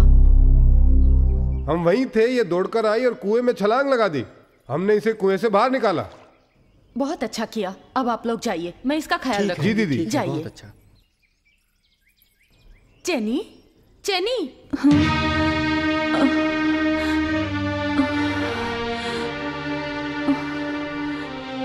हाँ दीदी। चेनी, चेनी, क्या हुआ बेटी? चेनी, अपनी जान देने से पहले मेरे बारे में एक बार भी नहीं सोचा? ऐसी कौन सी मुसीबत आ गई थी जो जान देने चली गई? अगर ऐसी कोई मुसीबत थी तो मुझे ही बताया होता। हम इस मुसीबत का कोई ना कोई हल ढूंढ लेते। जीवन मरण हमारे हाथों में नहीं होता। माँ के दिए इस जीवन को मिटाने का अधिकार हमें थोड़ी ना है। पगली कहीं की, तुम ये क्या करने जा रही थी? दीदी, मेरी हालत जानने के बाद गांव वाले मुझे दिन रात ताने मारते रहते हैं और ये मुझसे बर्दाश्त नहीं हुआ। मेरी कोई गलती नहीं। मैं जानती हूँ तुम ऐसा कभी नहीं कर सकती। तुम्हारी इस हालत का जिम्मेदार कौन है? उसे सख्त से सख्त सजा मिलेगी। बताओ मुझे कौन है वो? बताओ चेनी। बेचारी, वो अपने मुंह से कैसे कह सकती है? सभी जानते हैं वो पापी कोई और नहीं, अंजुना ही है। नहीं, वो नहीं है। तो फिर और कौन है? वो कौन है ये मैं नहीं बताऊंगी। क्यों नहीं? मैं बिन माँ की बच्ची हूँ। वो माता भवानी ही मेरी माँ है। मेरे साथ बलात्कार हुआ है, लेकिन ये उसका ही अपमान है। अगर उन्हें मुझसे हमदर्दी है तो वो ही बताएगी कि अपराधी कौन है। गुरु, इसमें मेरी कोई गलती नहीं है गुरु।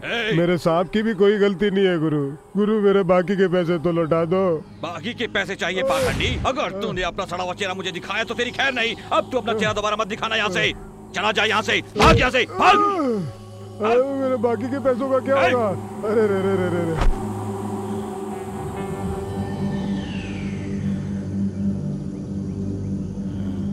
क्या गुरु, ले देकर इसके लिए आपको एक सपेरा ही मिला था क्या?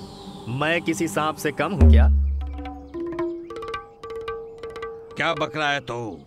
हाँ गुरु, एक से बढ़कर एक पहलवान मेरे पास हैं, जो दुनिया का हर काम कर सकते हैं। उन्हें चाहिए तो सिर्फ पैसा। पहले उस पर पैसे लुटाए, अब तुझे दे दूं। देखता हूँ तू क्या करता है। ये ले। देखते रहो गुरु। अगर मैंने उसकी लाश को इसी बैलगाड़ी पर नहीं लाया तो मेरा नाम भी चिन्ह नहीं।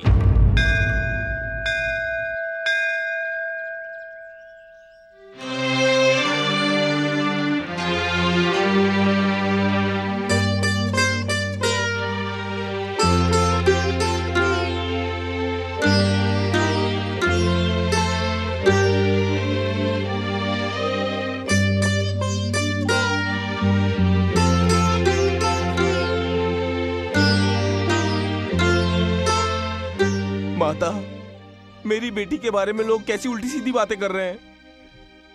मेरी बच्ची को इस दुनिया में तो सुख नहीं मिल सकता। अगर मिल सकता है तो तुम्हारी दुनिया में ही मिल सकता है माँ। इसलिए मैंने दूध में जहर मिला दिया है माँ। तुम उसे अपने पास बुला लो माँ, अपने पास बुला लो माँ। चैनी बेटी। हाँ पिताजी। मैं आज मंदिर गया था बेटी। माता के अभिषेक का दूध लाया हूँ। ये लो, इसे पी लो। मैं जरा बाहर जाकर आता हूँ। बेटी। हाँ? अभिषेक के दूध को अकेले ही मत पीना बेटा, मेरे लिए भी थोड़ा बचा के रखना। मैं भी आकर उसे पी लूंगा और थोड़ा पुण्य कमा लूंगा।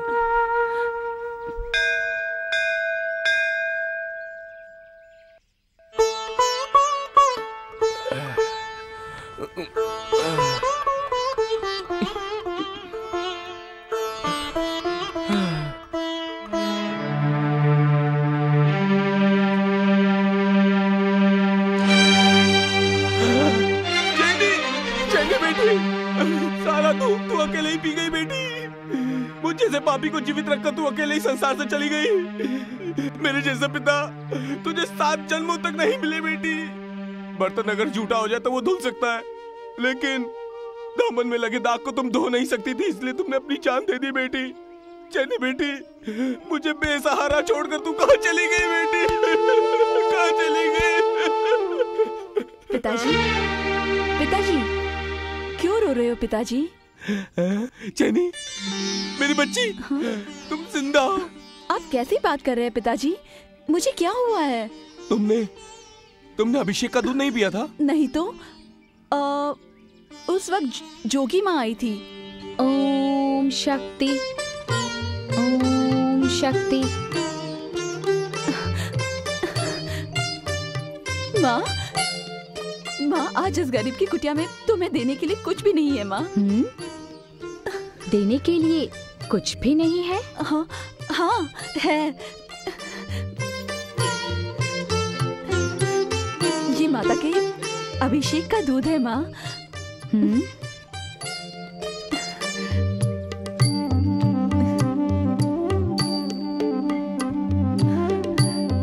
अभिषेक का दूध मुझे बहुत अच्छा लगता है।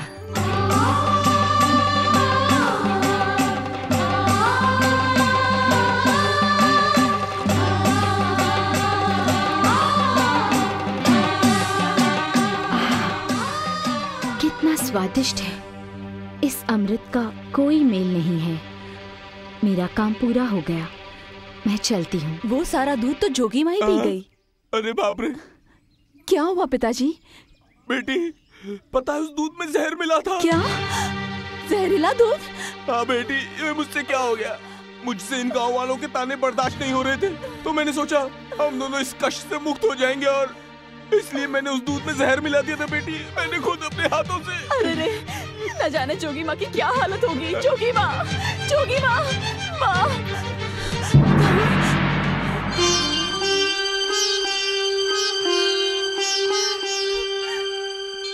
जोगी माँ, अनजाने में मुझसे अपराध हो गया है, मुझे क्षमा कर दो। अपराध? हाँ माँ, उस दिन मैंने तुम्हें जहरीला दूध दिया था माँ। जानती थी, इसलिए मैं वहां आ गई। जहरीला दूध मुझे बहुत पसंद है। अगर मुझे आने में एक पल की भी देरी होती तो तुम जीवित नहीं रहती। चैनी, ये सारा जगत माँ भवानी का घर है। हम सब यहाँ आए हैं किराएदार बनकर। जब तक हम यहाँ हैं, हमें अपनी ओर से जितना हो सके उतना पुण्य करना चाहिए। समझो कि तुमने किराया चुका दिया। तुम्हारे पिता ने अपनी पूरी जिंदगी में कोई नेक काम नहीं किया। माँ भवानी पर विश्वास रखो।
धोखेबाज कहीं का। अगर तुझसे काम नहीं होता तो डींगे क्यों मारता है? बड़े रोब से मुझसे एडवांस पैसे लेकर गया था ना? क्या पैसे पेड़ पर उगते हैं? कहाँ है वो औरत? अरे वो औरत नहीं है, वो चंडी है, चामुंडी है, इसीलिए मैं आपका काम नहीं कर पाया साहब। अब भी झूठ बोल रहा है कमीने। तुझे नहीं छोड़ूंगा, नहीं छोड़ूंगा तुझे, नहीं छोड़ूंगा। बड़ी आई देवदासी। जोगी माँ, तुझे लगता है तू सबको उल्लू बना सकती है? जादू टोना करती है। तेरे इस जंतर मंत्र का असर मुझ पर नहीं होने वाला।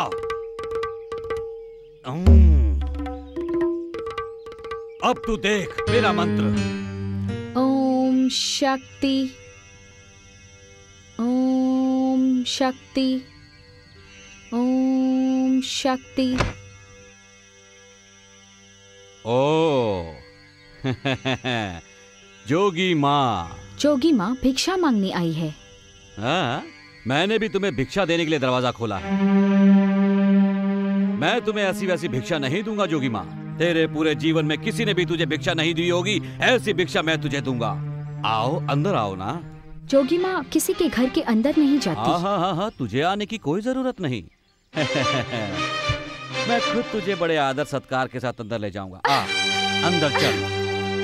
नंजुंडा, मेरा हाथ छोड़ो, वरना मैं तेरा बहुत बुरा हाल कर दूंगी। जादूगरनी, तूने गांव वालों पर जादू टोना करके उन्हें अपने कब्जे में कर लिया, मगर मुझ पर तेरे किसी जादू टोने का असर नहीं होने वाला।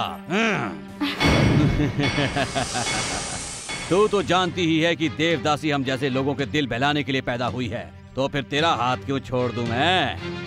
दुष्ट, एक जोगन को, देवदासी को तू भोग की वस्तु समझता है क्या? वो माँ के चरणों में खुद को अर्पित कर देने वाली पवित्र नारी है। जोगी माँ, ये ज्ञान की बातें तू अपने पास ही रख। रस भरा फल जब हाथ लग जाए तो उसे खाने में ही समझदारी है।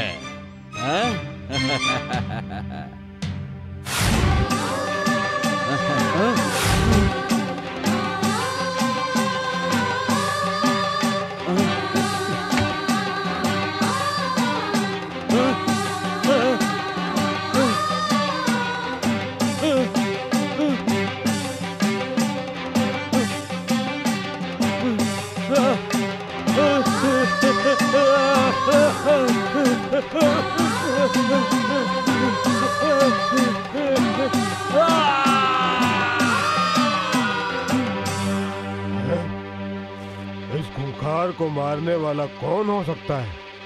अरे और कौन होगा? वही पुरुषोत्तम होगा, और कौन? हाँ, उसी से उसकी दुश्मनी थी। नहीं, मैंने नजुंडा का खून नहीं किया। मैंने खून नहीं किया। तुम्ही ने इसका खून किया है। तुम्हारे और इसके बीच की दुश्मनी के बारे में सारा गांव जानता था। उस दिन जब तुम दोनों झगड़ रहे थे तो तुम्ही ने उसे जान से मारने की धमकी दी थी।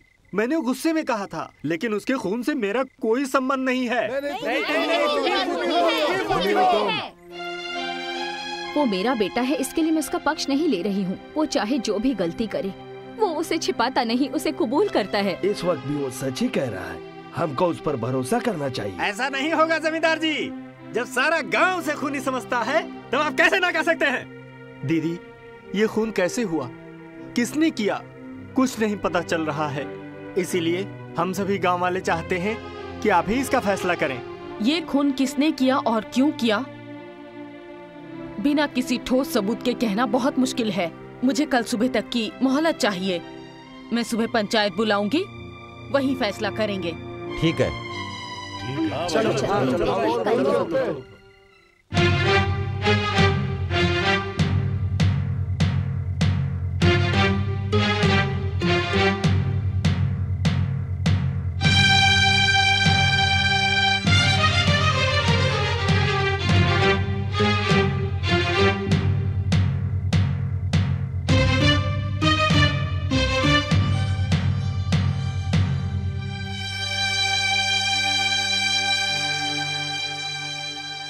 अगर नंजुंडा के खून के पीछे मकसद देखा जाए और अगर गांव वालों की बातों पर ठीक से गौर किया जाए तो पुरुषोत्तम ही खूनी साबित होता है, इसके सिवाय और कोई नहीं।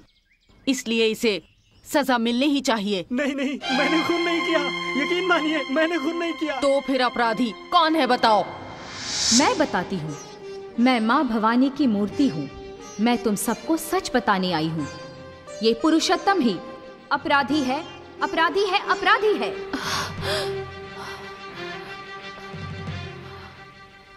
सपना था।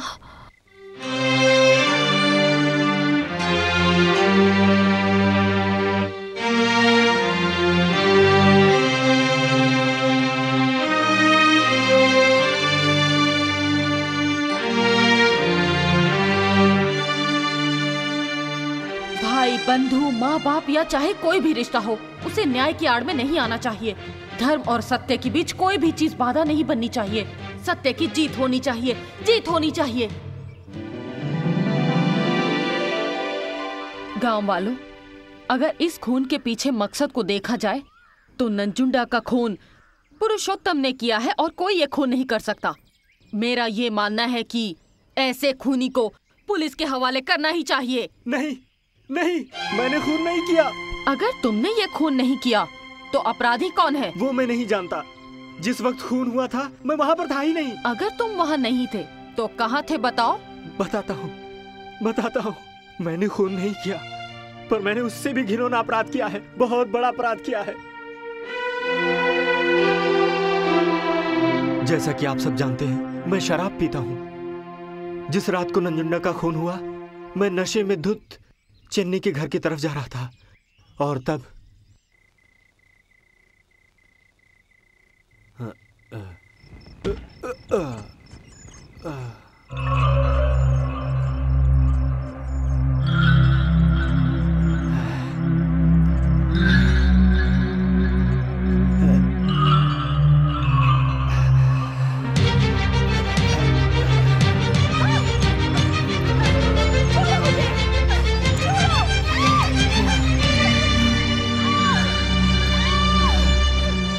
और मेरी हैवानियत की वजह से बेचारी चिन्नी की जिंदगी बर्बाद हो गई।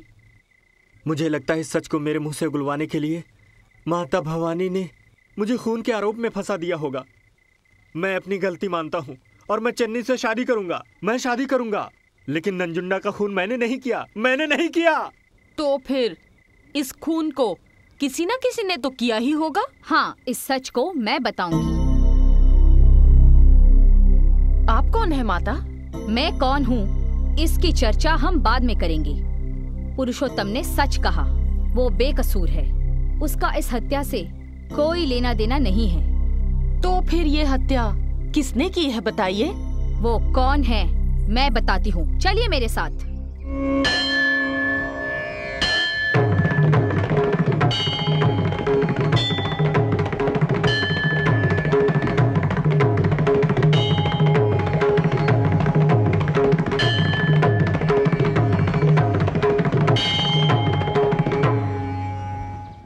नंजुंडा की हत्या इसने की है।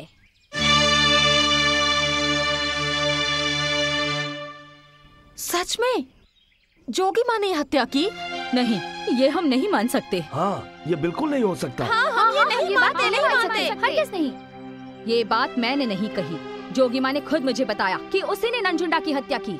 उस दिन जब वो नंजुंडा के घर भिक्षा मांगने गई थी, उस दुष्ट ने इस अबला पर बलात्कार करने का प्रयास किया।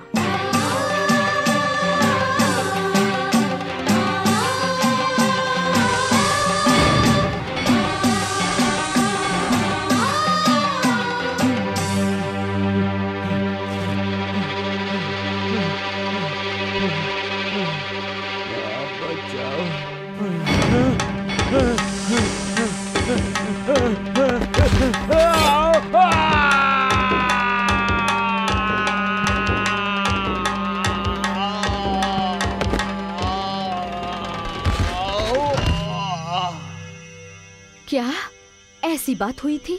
सब आपकी लीला है माँ। माँ, चाहे जिस किसी ने अपराध किया हो, वो तुमसे बचकर नहीं निकल सकता। ये बात तुमने आज साबित कर दी।